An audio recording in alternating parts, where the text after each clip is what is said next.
Benvidas, benvidos a este ciclo 70 minutos con que hoxe é con Pilar Pallarés. Pilar Pallarés é, ao meu entender, unha desas poetas excepcionais que teñen o don. E é, sen dúbida, unha das voces poéticas máis persoais, máis poderosas e máis radicais da poesía contemporánea, como o acreditan, como confirman as traduccións dos seus libros a outros idiomas ou o Premio Nacional de Poesía 2019 polo seu último libro publicado, Tempo Fósil, que outorga o Ministerio de Cultura do Estado español. Un galardón que se ven engadir a outros moitos recoñecementos e que comezan moi pronto, pois xa os seus primeiros poemas de adolescente, primeira xuventude, merecen un primeiro premio de Ofacho, logo virían o premio Esquío para o libro Sétima Soidade, co libro das devoracións a cada o premio da crítica española ou o premio da Asociación de Escritoras e Escritores en Lingua Galega para Leopardo Son. En definitiva, que estamos a falar cunha poeta dunha longa e moi consolidada e recoñecida traxectoria poética, recoñecida non só pola crítica máis exixente, senón polo público en xeral. Hola, Pilar. Hola. É para min, de verdade, un placer e unha honra poder manter hoxe aquí esta conversa contigo, que agradezo a ti, por suposto, e tamén á Asociación Sociopedagóxica Galega. Unha conversa que se cadra, como adoita acontecer co poema, non sabemos onde nos vai levar, non? En calquera caso, si poderíamos comezar polo final, polo libro Tempo Fósil, que, como dicía, levou o Premio Nacional ou Estatal, como a ti che gusta decir, de poesía, e que xa levara previamente o Premio da Crítica Española e que está a ser pois un libro moi lido, non, moi recoñecido, como dicía, pola crítica e polo público. Pensaches nalgún momento da súa escrita que este libro ia ter a repercusión, a resonancia que tivo ata convertelo case nunha metáfora do tempo que vivimos? Non, todo o contrario. O que pensei é que nunca ia chegar a ser un libro. Xa teño comentado moitas veces que o que logo foi libro naceu de 3 poemas, os 2 primeiros e logo un poema moi breve que aparece polo medio da obra, que escrevín en decembro de 2011, cando o feito que é desencadeante da escrita do libro, a desaparición da casa familiar de Culleredo, construída polos meus pais, a causa da cuarta ou algo así, ampliación do aeroporto de Alvedro, se produciu. Naquel momento, eu acababa de publicar e de facer a presentación do libro anterior, de Leopardo Son. Eses 3 poemas ficaron aí durante moito tempo. Foi anos despois, cando comecei a darlle voltas a unha cuestión que eu non entendía en min mesma, que era como me mancaba tanto a desaparición dunha casa que en realidade nunca quixemos, porque foi construída nunha leira, na aba dun val, onde non había viciños, sobre todo para os nenos, supuxo unha especie de primeiro exilio. Os poemas que comecei a facer, sobre todo por volta do 2015, 2016, non tiña pensado publicalos. De feito, tiña moitísimas dúbidas.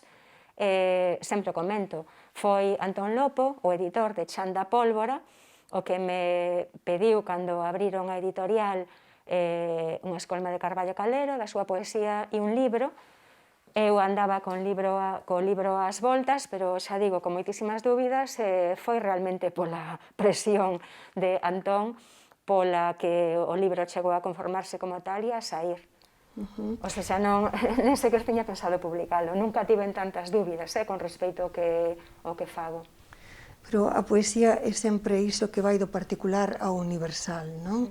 Efectivamente, este libro seguramente dos que máis fincan ou máis afondan na historia persoal, na historia familiar mesmo, aínda que tamén dá conta dun drama ou dun trauma colectivo, non? Tamén por iso se cadra ten tanta trascendencia. No primeiro poema, o seu último verso, di: mentres se parte o esternón da casa. Non coidas que tamén esa podía ser unha metáfora do momento actual no que parece que dúas épocas están a separarse, non? Sí, seguramente. Quizás nese último verso que este presente sobre todo é o eco de algún poema de Antón Avilés de Taramancos. E a che comentar iso tamén. Que me parece un dos grandes poetas, non galegos, sino do mundo. Está mesmo a imaxe dunha obra que ti tes de Alfonso Costa. Apareceu dunha forma non pensada, non razoada. O escrever os poemas tampouco era demasiado consciente do que estaba a facer. Estaba a tentar, de certa maneira, o libro fíxome ver a min ou fíxome entender o porqué desa dor, non? Relacionando co que comentaba antes. Ao longo da escrita, por exemplo, no ano 2015, ademais eu estaba convalecente dunha fractura na casa, houve outros feitos que se foron entretecendo con eses poemas, pois, por exemplo, a guerra de Siria e a tentativa de chegada a Europa de miles e miles de persoas, non? Iso aparece nun dos poemas, ou, por exemplo, algo que me emocionou moito, que foi o ritual dos familiares e amigos dos estudantes desaparecidos en Iguala, en Ayotzinapa, de ir dicendo os seus nomes un a un, con ese poder que ten a palabra para lembrar, para guardar, para tentar facer regresar. Pero esa dimensión así máis xeral, máis colectiva, realmente foi inconsciente. Eu sempre procuro escrever sin demasiado controle da razón, é a propia poesía que me vai facendo descobrir a min as cousas e aprender. Porque a poesía se cadra ese difícil equilibrio entre a toma de conciencia e o subconsciente, non? Sí, porque realmente eu creo que no acto de creación poética chegamos a saber noutro nivel cousas que en realidade non sabemos, das que non somos conscientes, pero hai un saber que está dentro de nós e que está moitas veces sepultado por estratos de racionalidade, de convención, de angueiras cotiás. Entón, realmente, eu, a través da poesía, a poesía faime saber o que só sabía nun nivel moi preconsciente. Falabas antes de Antón Avilés de Taramancos e, efectivamente, nesa imaxe que tamén está aquí dentro da contraportada do libro, na interior, ecoa, pois, hai unha resonancia coa súa poesía, o esternón do tempo, non? Que di el. E para Antón Avilés, o poeta é un cazador alucinado, é cazador no escuro, é cazador da linguaxe. Ti tamén és cazadora da memoria, mais és ao tempo cazadora e presa, non? Eu creo que na túa poesía está esa condición de buscar aí esa dialéctica, non? A ver, o de cazadora e presa, esa é unha imaxe, por exemplo, que aparece nun poema posterior, o que forma parte do libro de arte editado por Calviño. Ah, sí, o de marzo. Sempre marzo. E hai un poema no que precisamente, non lembro agora exactamente, pero eu son a presa, pero son a presa que escolle quen a cace, hai ese xogo. Sí, simultaneamente as dúas cousas. Sí, son procesos que tamén teñen que ver ao mellor, non sei, coa metamorfose, non? A metamorfose que é esencial na vida, E que está moi presente na túa poesía, non? Sempre. Sobre todo estou pensando, bueno, a poesía é transformación, non? E a túa poesía é, desde logo, unha labarada e é unha transformación do real nunha outra forma de coñecemento, coido así. Pero esa metamorfose está mesmo tematizada. Por exemplo, estou pensando no libro das devoracións e en Lo pardo son, non? Por exemplo. A ver, ten que ver ca experiencia persoal. Ao comezo falaba da construción desa casa, da casa obrada polo meu pai, e que en realidade non queríamos, porque supuxo o abandono da casa na que eu nacín, que aínda continúa existindo, da vida nun lugar, a ermida de Culleredo, rodeada de viciños, entre os cais están ou estaban algunhas das persoas que máis quixo na miña vida, e chegar a un val solitario, no que non había naquel momento ninguén, ou prácticamente ninguén. Entón, esa ruptura é a primeira grande ruptura. A partir de aí, unha nena perde moitas persoas queridas, perde os seus dous grandes amigos da infancia, porque ficaba un pouco lonxe e porque un neno depende dos adultos para que o leven a un lugar ou a outro. É como ter que reconstruirse completamente, desde cero, prácticamente. E esa experiencia eu vivina moitas veces na miña vida. Hai moitas persoas que a viven así de forma moito máis dramática ou mesmo tráxica, non? Vivina en dúas ocasións cando na miña adolescencia fomos por cuestións laborais do meu pai viver a Vigo, unha cidade que para min foi fundamental e na que comecei a escrever en serio poesía. Vivina nun plano persoal pois en rupturas amorosas, por exemplo, vivina por cuestións de saúde, tendo que deixar de repente o que era prácticamente a miña vida, o ensino, a actividade cultural, e que todo iso desaparecese completamente durante anos. Entón, eu ademais logo son bastante dada a, cando algo finda, arrasar con todo, comezar prácticamente, quedan por aí unhas ruínas e sobre esas ruínas construís novos alicerces, ou son os alicerces de algo novo, non? Entón, logo tamén conecta con esa admiración, en certa maneira, pola capacidade de regeneración que da vida, e a capacidade de regeneración que hai na natureza, nos outros seres vivos, e que ás veces os seres humanos esquecemos.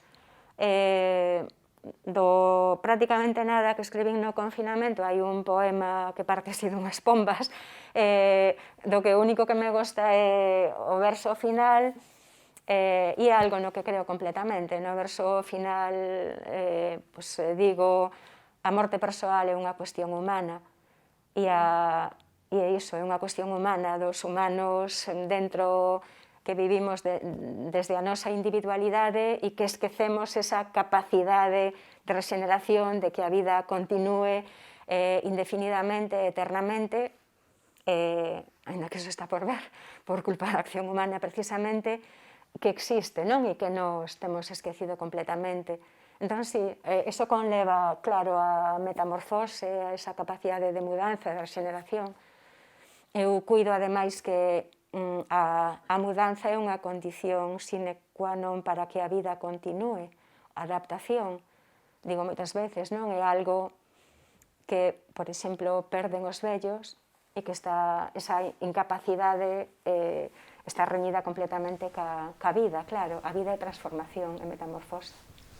Como escoitándote observamos xa, e os que te coñecen, as persoas que te coñecen máis, tes unha relación moi profunda coa natureza, non? Tanto de vivencia activa como tamén de contemplación, non? É dicir, a natureza permite unha escoita, non? Que importancia ten esa escoita para ti a hora de escribir ou do proceso creativo? A ver, máis que escoita, ten que ver tamén con características persoais. Eu son así desde nena. Eu de nena, sobre todo, a ver, era máis indiferente con respecto ao mundo da flora, pero sempre tiven unha relación moi especial, unha comunicación moi especial cos animais. E segue sendo así. Eu enténdome, hai unha comunicación que as persoas que non teñen non comprenden, pero que está aí. Entón, eu creo completamente, ou máis que creer, porque non é racional tampouco, eu síntome parte dun conxunto moi rico, moi heteroxéneo de seres vivos que estamos neste planeta. Eu son con eles, son parte deles, ou son parte de min. Eu non vexo esa diferenza, ou non debería haber esa distancia, esa escisión entre a humanidade e o resto dos seres vivos. Entón, eu non entendo... Sería incapaz, sempre o digo tamén, eu non tería ningún tipo de interese en viver se no mundo houvese únicamente seres humanos. Se non estivesen os outros seres, non é porque me molesten os humanos, é porque habería un oco inmenso que son os outros seres vivos, que para min están prácticamente ao mesmo nivel, vamos, no diálogo con eles. Coidas que ao mellor non só están a carón de nós, senón que dentro de nós aínda alenta, se cadra cada vez nos afastamos máis diso precisamente, que aínda alenta o animal, non? Que levamos dentro, a árbore que levamos dentro, ou mesmo o mineral que nos constitúe, non? Sí, completamente. E eu teño máis fe, ou sempre digo tamén, eu son moito máis lista, máis capacitada para a vida, cando entra en acción a parte animal, cando non penso, que cando a parte humana se impón. E logo tamén é evidente que nós como corpo seguimos estando dependendo de ciclos naturais que están aí, non? Eu dependo moitísimo da luz, que haxa ou non haxa, dependo moitísimo, son a lunática que as noites de lúa chea ten insomnio, ás veces sei perfeitamente sin mirar cando hai lúa chea ou non, porque me domina completamente. Hai moitos, e esa dependencia dos ciclos seguenos facendo depender completamente da natureza e dun mundo que tendemos a pensar que podemos dominarnos, e en absoluto. Hai uns versos maravillosos que en relación a isto que estás dicindo din, versos teus, claro, que din: esta luz de verán nace dun desaxuste das fórmulas secretas, porque se cadra estamos perdendo ese ritmo, non? Do que ti falas, esa comunión, esa relación profunda coa natureza, e está sendo a nivel planetario, a nivel case cósmico, non? A ver, neste caso ten que ver co desaxuste que está a viver a propia natureza, o propio planeta, non?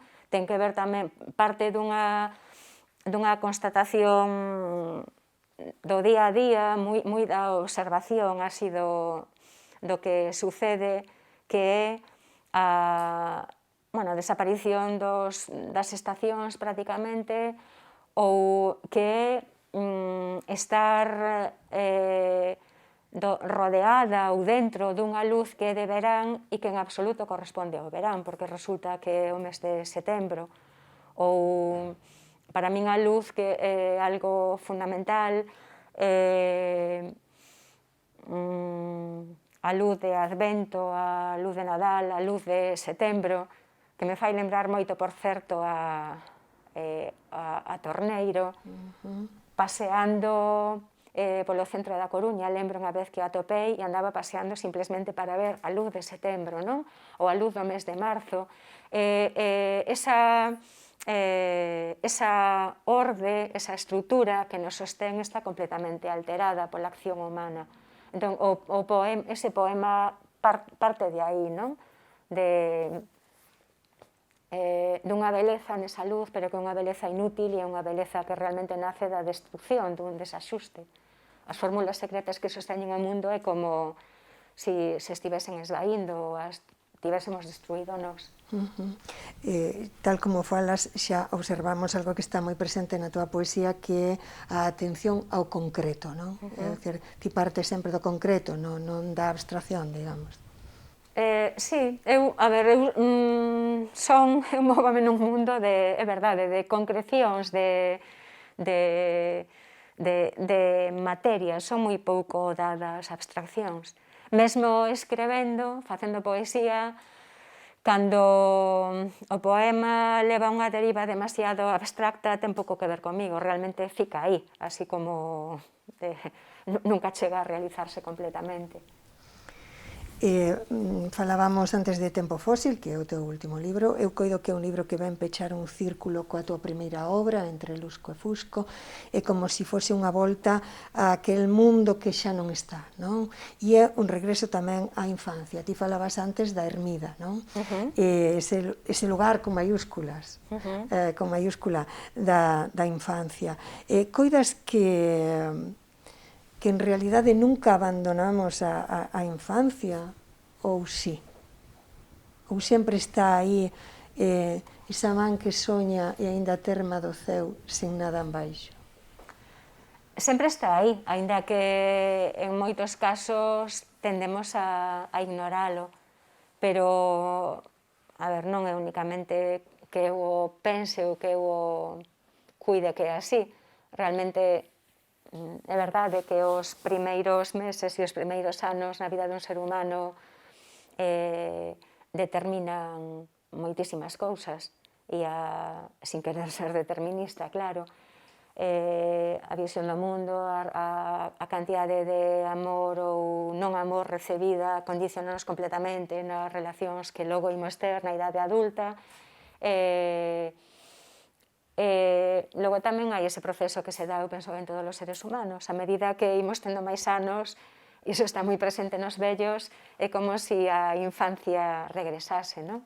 Como as persoas vellas que falan con tanta frecuencia, que se lembran dos seus pais ou de cando eran moi nenos, ao final fechamos o círculo. Cantos máis anos imos acumulando, máis nos imos aproximando de outra maneira a eses tempos iniciais. O sea que poderíamos falar da infancia como asilo da propia vida, non? É unha fundación do ser, de alguma maneira, e logo serían os sucesivos exilios, non? Polos que pasamos.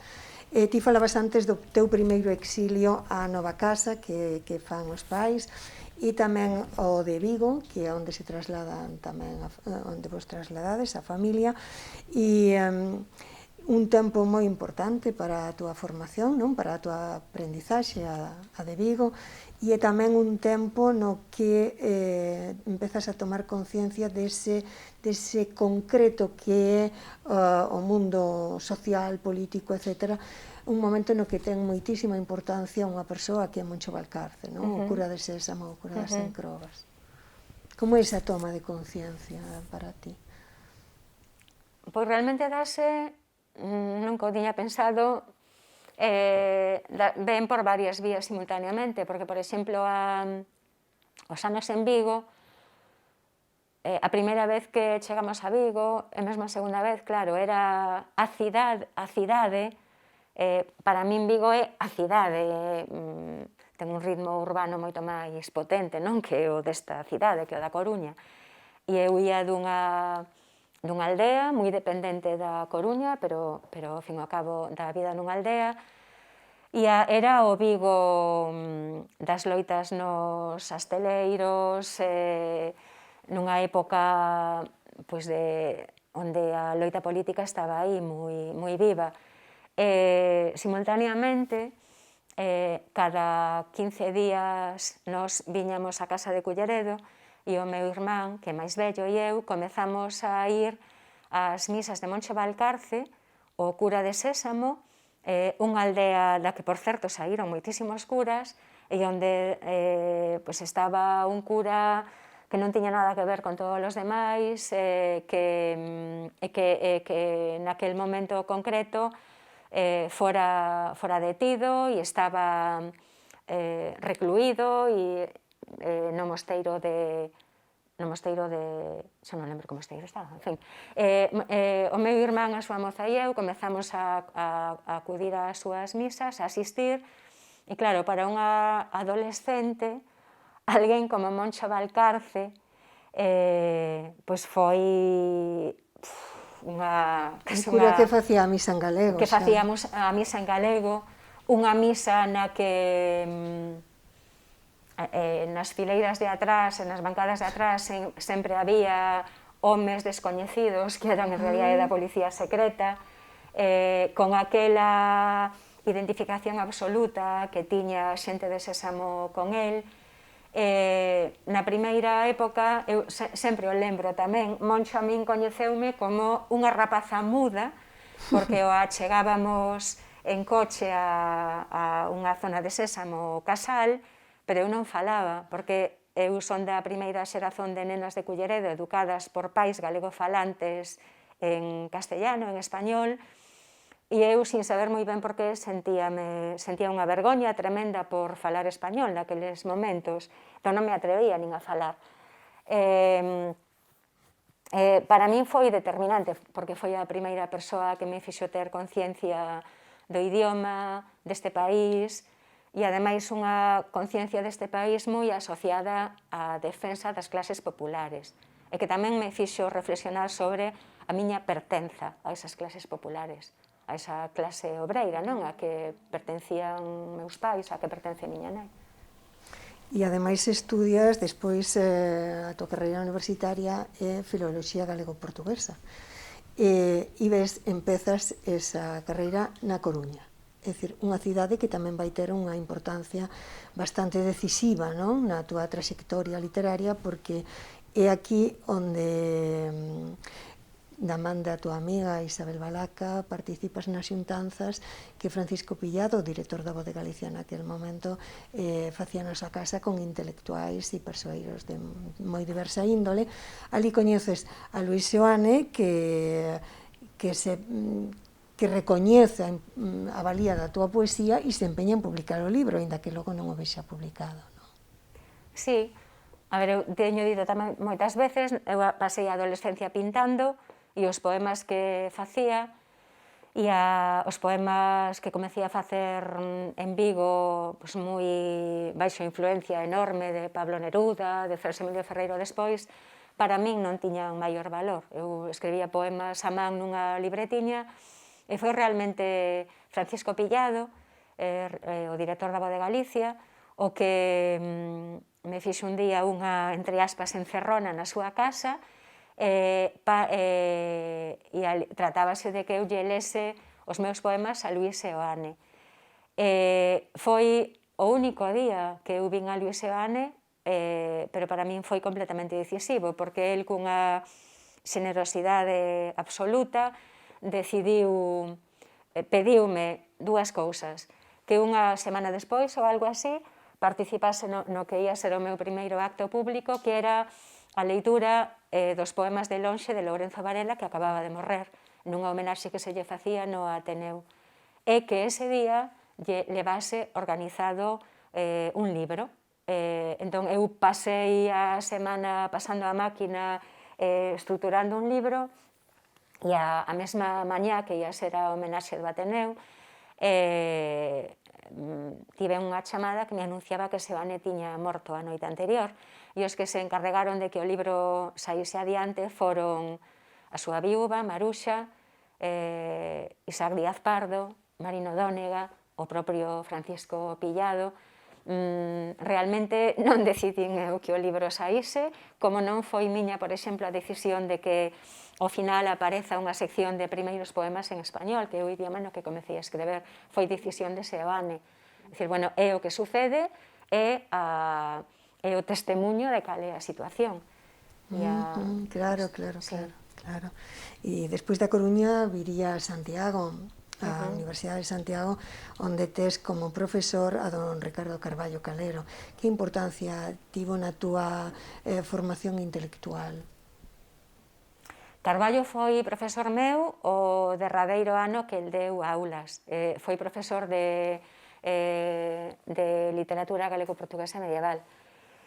Era como profesor distante, severo, aínda que esa severidade escondía unha grande cordialidade.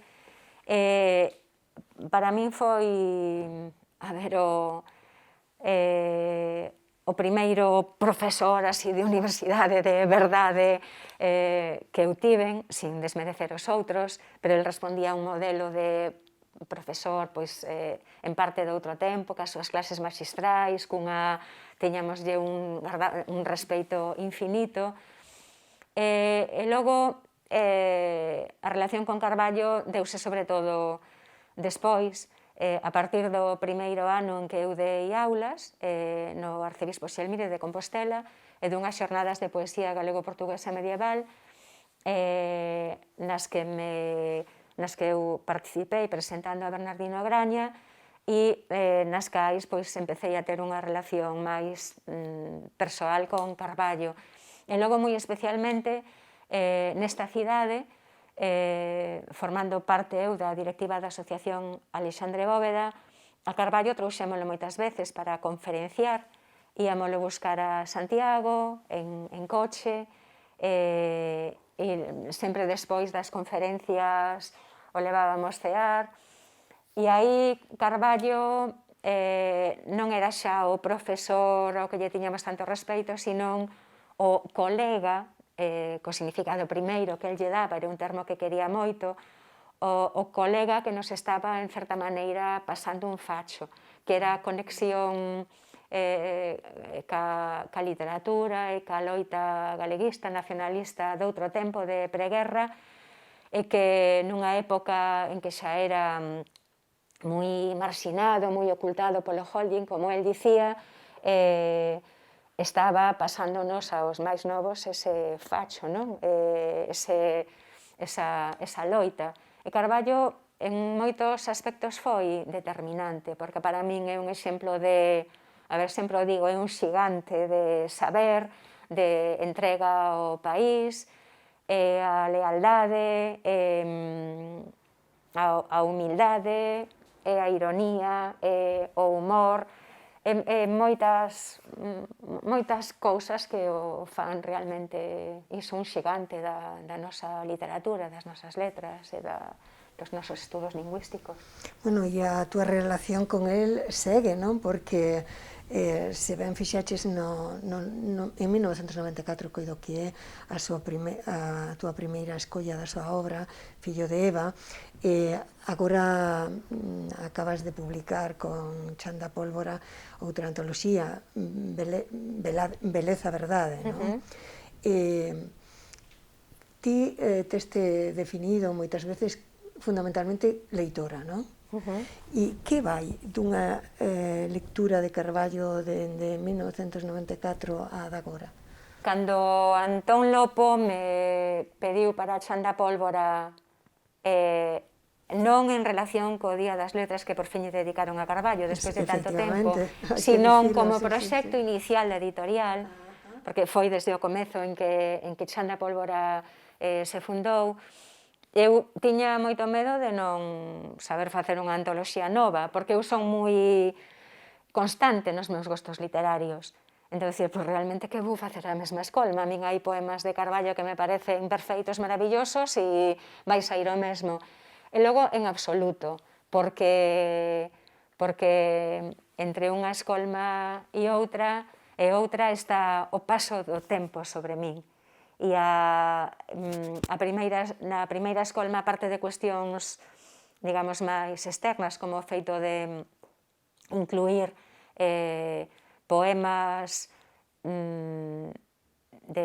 dos libros de preguerra que Carballo non tiña incluído na edición de Pretérito Imperfeito,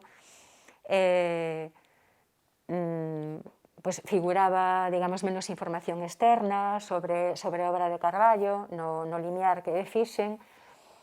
A parte diso, logo, ao facer esta segunda escolma, decateime de que é verdade que co tempo se vai aprendendo relativismo. Quizás na xuventude, na mocidade, buscamos certezas, entón mesmo a hora de seleccionar, de escolmar a poesía de Carballo ou de estudala un pouco no limiar, pois tiven certa tendencia a ser moi rotunda, non? A definilo así moi claramente, cando Carballo todo o contrario. Carballo é a multiplicidade, a ambigüidade, é a loita do eu contra o eu, e iso aprendino a ver mellor porque o tempo pasou por min, e porque ese relativismo, esa ambigüidade, tamén se vai adquirindo co tempo. Bueno, digamos que... A ver, e outra cuestión, partindo da miña, bueno, do meu propio traballo así como poeta, igual que a min me molestaría moitísimo que un día alguén faga unha escolma da miña poesía e decide incluir os poemas en español que aparecen en Entre Lusco e Fusco, pois penso que igualmente eu non teño ningún dereito a facer unha escolma incluindo poemas que Carballo, que se encarregou moito de seleccionar e deixar editada toda a súa poesía, en pretérito imperfeito e en futuro condicional, en pretérito imperfeito escolmando o que el salvaba da súa obra, se el o decidiu así, desde logo tiña moita máis capacidade, porque ao mesmo tempo era un grande crítico e un grande historiador da literatura, para saber a valía do que estaba a escoller, non? Entón, eu non son quen de incluir agora poemas que el non quiso incluir. Na escolma dos anos 90, pois, como rapaza aínda bastante nova, pois claro que sí, era eu a que decidía. Falabas de Carballo como profesor e tamén da túa actividade docente, que foi esencial na túa vida, non? Hai pouco, no xornal La Opinión da Coruña, escribía un exalumno teu, Fernando Antañón, un artigo precioso, no que se preguntaba, sobre ti, lóxicamente, como obraba esa profesora, que Pilar Pallarés, o milagre de crearlle esa paixón aos alumnos da literatura. Emocionante tivo que ser, non, ler ese artigo. Por unha banda, eu sempre quixen ser profesora, tamén o teño dito moitas veces, eu de nena xogaba xa a dar aulas ás bonecas, dei aulas particulares, así sendo moi nova, dei realmente aulas no colexio de monxas progres de Vigo, no que estudei parte do bacharelato por certas condicións. Logo, por outra banda, eu gosto moito da xente nova, dos adolescentes, dos rapaces. Teño tamén, eu creo que así boa comunicación en xeral. E logo tamén porque, dando clase de literatura, do que se trataba era de tentar contaxiarlles a paixón que a min me provocaban moitos autores e moitos textos. Nun ensino tan regulado, organizado, sistematizado e controlado como de agora, eu sempre digo tamén que a min me terían xa expedientado, porque eu permitíame, ás veces, pois, si obras que tampouco eran basilares, claro, a min non me entusiasmaba demasiado, pois pasar rapidamente por elas e, en cambio, tentar incluir de algunha maneira e meter de algunha maneira nas aulas cousas que eu lía e que me parecían maravillosas, non? Claro, é difícil despertar unha paixón en alguén se ti non tes esa paixón cando se trata de transmitir algo, pero, en fin, non sei. E logo nos rapaces no ensino é fundamental. Eu creo que a función dun profesor ou dun mestre ser como unha especie de zahorí que descobre esa agua oculta que hai. Calquer neno, calquer rapaz ou rapaza ten unhas capacidades e unhas habilidades, unha sabedoría que moitas veces se ignora. Ti tes que saber facela emerxer, saír á luz. E logo, por outra banda, algo esencial tamén no ensino é que os rapaces se decatan de que, para alén do que comuniques ou do que lles chegues a transmitir, eles para ti son importantes como persoas. Non son únicamente alguén que está aí a quen ti transmites así coñecimentos. Nese artigo do que falaba, Fernando Antañón comentaba que se cadra o éxito de Pilar como docente radicaba na súa capacidade para facerlles entender aos alumnos e alumnas esa relación íntima e intensa entre a literatura e a vida, que é algo que ti mesmo do que falas, non? Na poesía, esa relación da escrita e a vida. Sí, supoño. A ver, en todo caso, hai pouco comentábache a ti que nunha entrevista con Daniel Pennac nun programa da televisión belga, el falaba, tendo sido un pésimo alumno, horroroso, da súa descoberta da literatura e da súa dedicación á literatura tamén como a transmisión da literatura como profesor. En un momento denunciaba, con palabras que me parecen así moi intelixentes, moi lúcidas, o ensino médico-legal da literatura. E o mellor o éxito está en que, desde logo, é o ensino médico-legal en absoluto, fixen, non? Non o mellor vai por aí a cuestión, claro. Si, a literatura é vida, a literatura é salvación, non? É comunicación con nos mesmas, comunicación cos demais, aprendizaxe, transcender o plano cotiá, o plano da realidade na que estamos, e ten ese poder moitas veces catárquico e salvador, non? O mesmo Daniel Pennac, nun texto que eu lle pasaba sempre aos meus alumnos, falaba dese poder salvador de... Hai moito tempo que non o leo, pero non lembro exactamente a que escritor mencionaba lendo nas trincheiras e como esa leitura o salvaba desa circunstancia tan horrorosa naquel momento. E logo, tamén a literatura como espazo de liberdade. Difícil cando se trata de ensino da literatura, porque moitas veces, claro, a chegada á literatura ten que ser, en moitos casos, unha escolla persoal, unha salvación escollida pola persoa que anda buscando salvarse, non imposta por outros que establecen un programa. Da leitura, Pilar, ao proceso creativo. O pintor e Premio Nobel de Literatura Gao Xinjiang escribe nun libro seu que a obra, supoño que no seu caso, pero é algo que nace dentro, que se vai fermentando, que vai madurecendo e que xa cando está en sazón sae, non? Como algo xa... como un parto. Identificaste con este proceso, por exemplo? Sí, completamente. Eu cando fago un poema non boto demasiado tempo facendo un poema, nin o corrixo demasiado. Si podo andar despois con el aí na gaveta e estarlle botando olladas e cambiar unha palabra ou eliminar un verso ou algo así, pero en realidade os poemas cos que estou máis conforme naceron dunha maneira aparentemente súbita e logo non sofreron demasiadas modificacións. Digo aparentemente súbita porque nacen precisamente dese proceso, un proceso que supón que vagas impresións, imaxes, ideas, que ti ás veces non tes demasiado claras, demasiado definidas, van levedando en un momento determinado, pois cando xa o proceso de levedación rematou,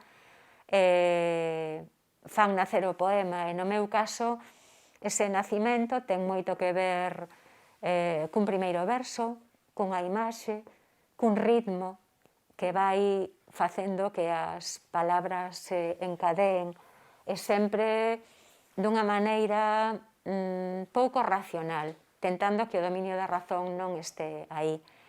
Ese proceso, no meu caso, supón que o momento da escrita é prácticamente sempre pola mañá.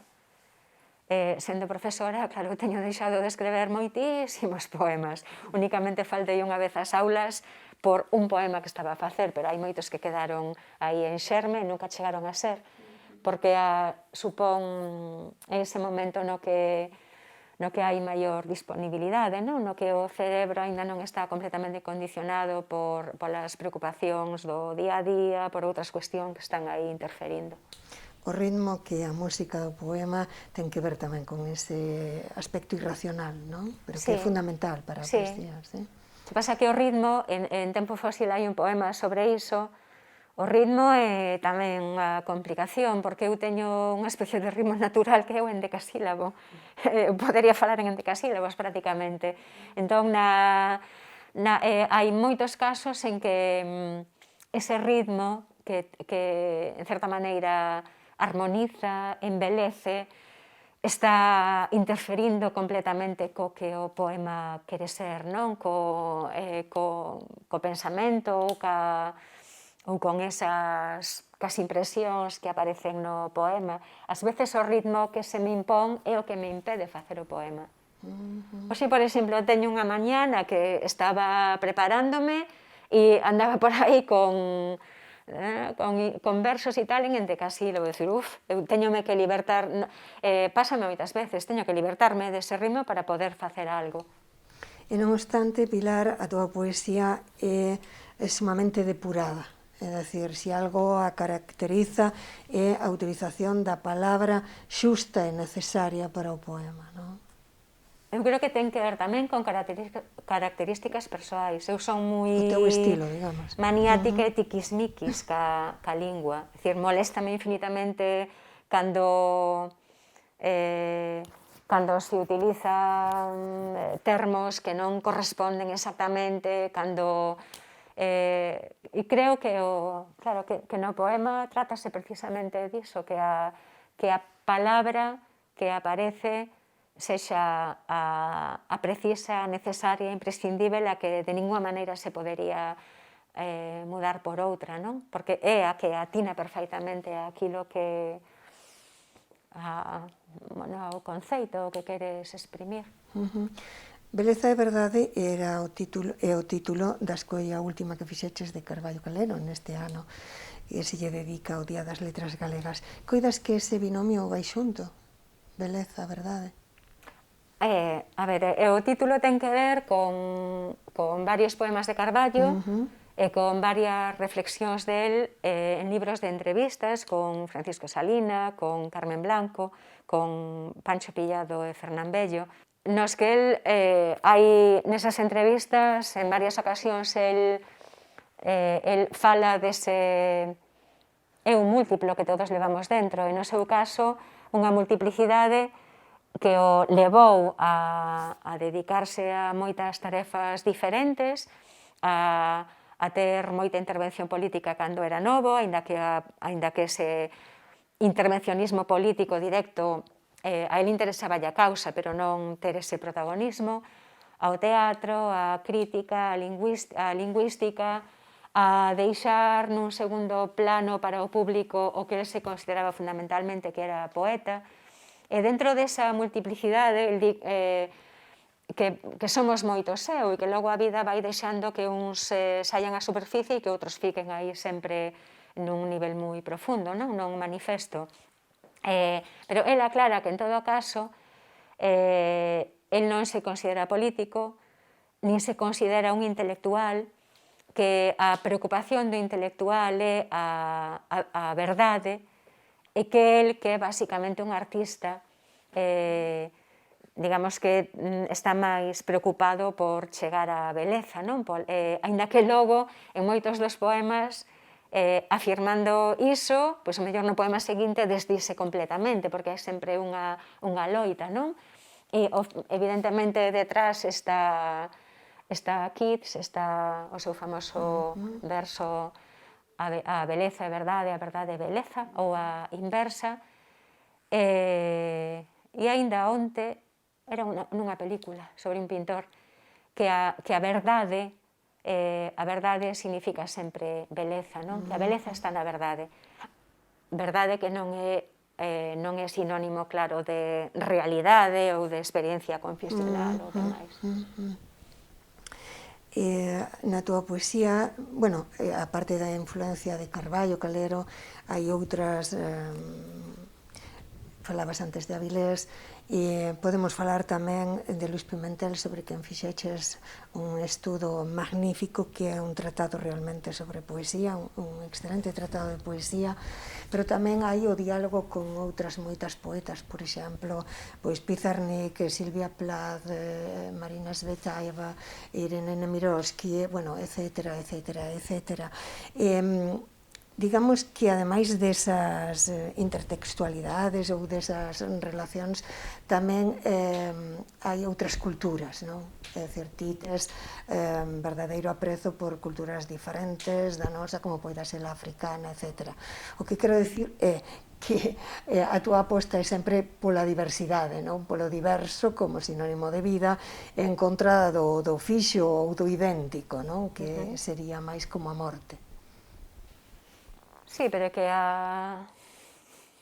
o que dicía Rosalía en Follas Novas, non toda a terra é dos homes, toda a terra dos seres humanos.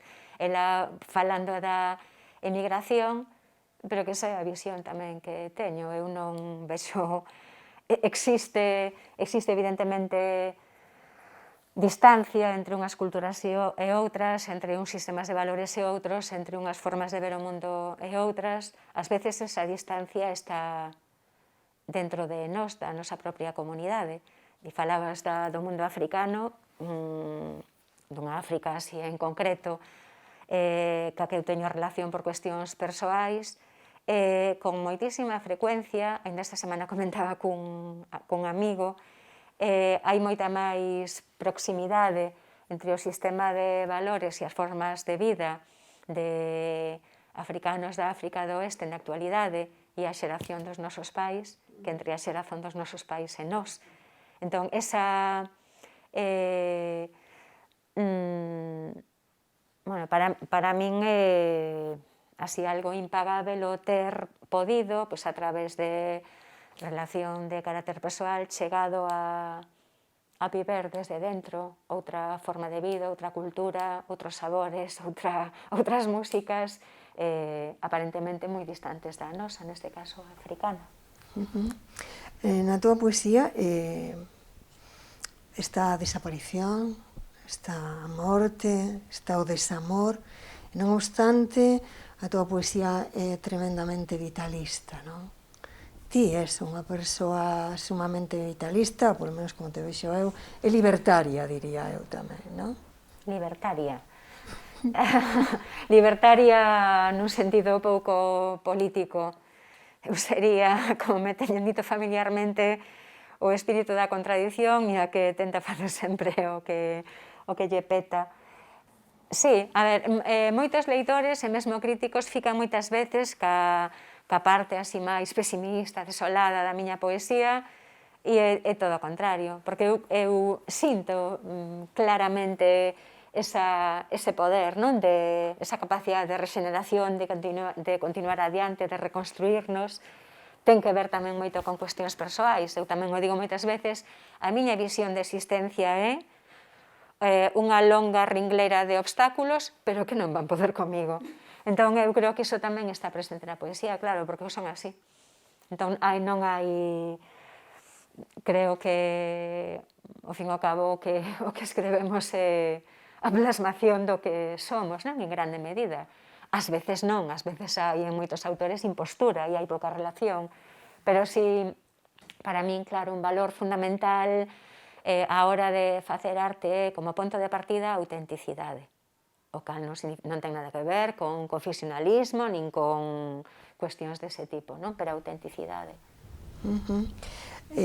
Xa para rematar, para ir rematando a nosa conversa, en mediados dos anos 80 ti pertences a unha foto emblemática na que estades un grupo de poetas na que só hai unha muller, que és ti, é o grupo de Amor e Desamor, que publica dúas antoloxías ademais, de poesía no 84 e no 85.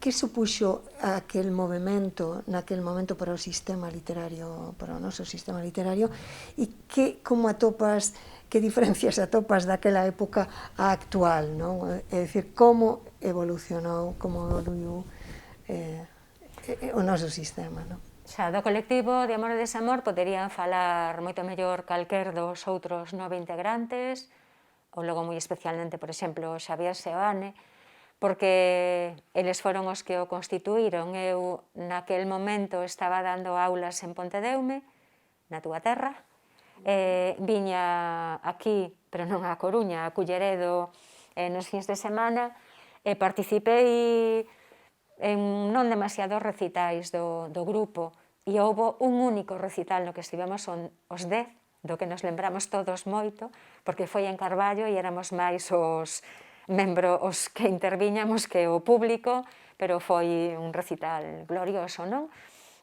O que si lembro é que naquel momento había moi poucas vías para que os poetas novos se desen a coñecer. Había moi poucas publicacións poéticas, evidentemente non existía o mundo da rede no que se moven tanto actualmente moitos poetas novos e novas. E eu lembro moito que era tentar facer algo para dinamizar. Tan importante como a edición dos dous libros era a realización de recitais para ter ese contacto directo co público, cos leitores. O feito de ser eu a única muller, actualmente xa teño escoitado e lido algunhas veces que pouco menos que os meus 9 colegas eran uns sexistas que marxinaban as poetas, as escritoras, e non corresponden en absoluto á verdade. Naquel momento, a presenza, a existencia de poetas mulleres era moi limitada. A par de autoras, grandes poetas que estaban facendo a súa obra, pero que tiñan bastante máis idade, como Xoana Torres, como Luz Pozo, como Pura Dora Vázquez, e esquecerei agora, como Krukenberg, e esquecerei agora outros nomes, realmente da miña idade, da idade daqueles que formábamos parte do grupo de Amor e Desamor, e que na Coruña, porque o grupo de Amor e Desamor estaba constituído por poetas que tiñamos nacido noutros lugares, pero que tiñamos unha relación por residencia, unha relación como aparece explicado de vecindade e camaradaxe, unha relación que tiña que ver con esta cidade, non? Entón, realmente, na Coruña e en torno a Coruña, daquela idade, que a presenza feminina era limitadísima. Luisa Villalta, Luisa, que naceu exactamente o ano en que eu nacín, naquel momento estaba dedicada á música, e comezou a publicar moito máis tarde, non? Claro, daquel momento, con respecto á presenza das mulleres, ao momento actual, é como se tivesen pasado séculos, porque algo que chama moitísimo a atención noutros ámbitos, noutros países, noutras literaturas, e non agora, xa desde hai tempo, é o grande protagonismo das mulleres, non? Facendo poesía, e a grande potencia e radicalidade da voz de moitas mulleres poetas. O mellor non é extraño, tendo en conta que nós somos un pouco rariños, porque somos un dos poucos países que ten como autora canónica unha muller e non un home, non? Que é o habitual, é o que sucede no 99% ou máis dos casos. Se cadra iso tamén ten moito que ver, non? Sí, sí.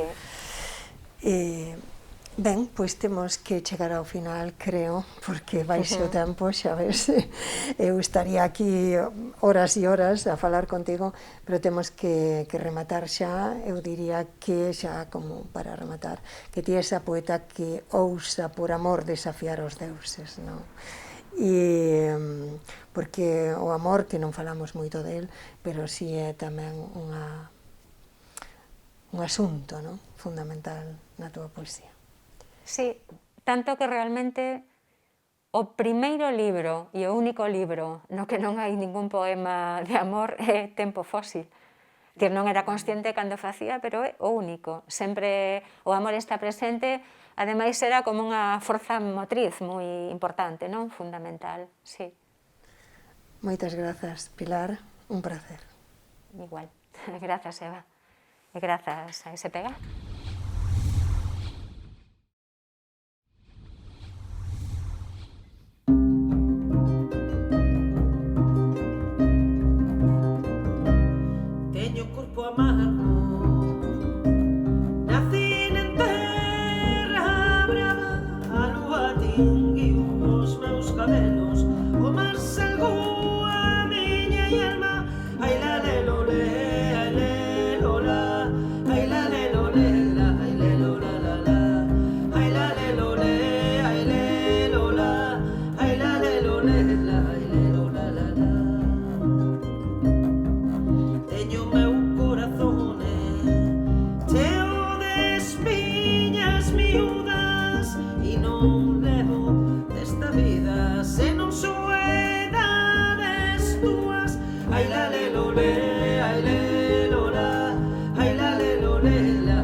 as mans sempre ho deixo